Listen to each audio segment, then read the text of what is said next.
não sabia que era o começo, quando tudo já parecia fim. Teu silêncio tinha peso e caiu inteiro sobre mim. Teu olhar era noite fechada, preto sem brilho, sem direção. Mas havia uma chama guardada que queimava na contramão. Você ria, desviava assunto, como quem quer se esconder, mas ficava sempre junto, com medo de se perder.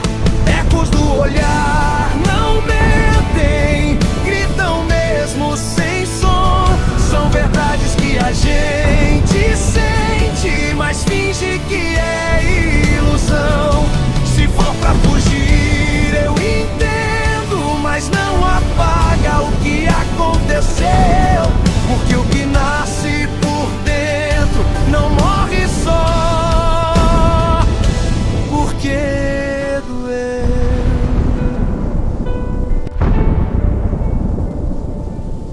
No teatro da madrugada atuamos normal demais. Dois corpos na mesma estrada, mas separados pelos sinais. Palavras criam destino, eu aprendi sem querer.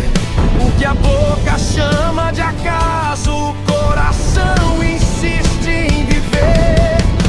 Talvez fosse medo do mundo, talvez fosse medo de nós, mas o silêncio profundo falou mais alto.